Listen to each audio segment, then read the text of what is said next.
How do you handle it when someone hijacks your library's social media posts? I have some advice for you ahead in this episode of the Library Marketing Show. Hi, everyone. I'm Angela Hursh. I'm the person behind the blog, superlibrarymarketing.com. If you want to make sure you never miss a video or an article, head to that website, scroll all the way to the bottom in the left-hand corner. There's a place for you to put your email in. I won't share it with anybody, but you will get an email from me every time I post. You can also, on that website, look for the Library Marketing Show tab, and you can ask a question for a future episode of the show. Today's topic is a question asked by a viewer. You can also nominate your library for doing great work in marketing. I would love to hear about that.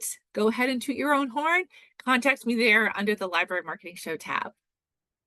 So as I mentioned, a viewer wrote in a few weeks ago and asked about people hijacking their library their library's social media posts. Specifically, this person said, "When do you respond in social media?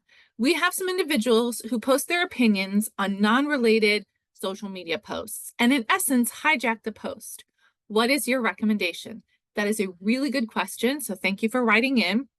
I have two things that I hope will be helpful to you in this situation. First, anytime I worked in social media for a library, I would take these questions to whoever was our lawyer. And I say that because many states and counties have different laws concerning what you can and cannot do with social media posts, people who are commenting on them in your community. Some states in the United States and in other countries have policies where you can't delete a post or ban somebody, but you can hide them.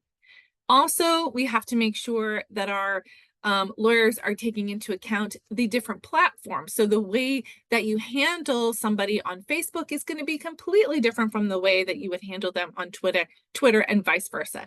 So my first suggestion is to ask your lawyer if they have any advice or counsel for you. And then my second suggestion is to create a social media policy.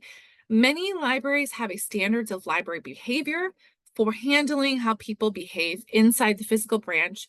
I don't see a whole lot of social media policies at libraries, and I think it's really important to set some ground rules for the people who are following you and commenting on your posts. I have an example of one in a post that I wrote not too long ago. So look down below. If you're watching this on LinkedIn, I'll put it in the comments. If you're watching it on YouTube, it'll be in the box, the show description, just under the video. You can click on that link to Super Library Marketing. And I've got a whole post there about how to create a social media policy that benefits both your staff who are posting and your patrons. And I'm curious what advice you have for this viewer. How do you handle it? Do you have people who come on and hijack your library social media posts? And if so, what do you do? I'm really curious. I know my viewer is, so let us know down in the comments. It's time for Kudos, and our Kudos today is going to the Salt Lake County Library. I stumbled upon a section of their website as I was just I do this thing, guys. I'm always looking for great library marketing and great things that libraries are doing. Salt Lake County Library has a Reader's Choice Award system. So every 6 months since 1992, the staff at the library put together a list of books in a bunch of different genres, and they ask their readers to vote on them. So this is a really cool way to get readers involved in choosing books that can be recommended to other readers. On this page, I'm going to put a link to it down below, so check it out. But on this page, you'll find all of the winners from the past couple of years. So great job, Salt Lake County Library. I love this kind of collection marketing. That's it for today's episode, but my channel is full of other advice for library marketing. If you're interested in learning more, click on this next video. I'll see you there.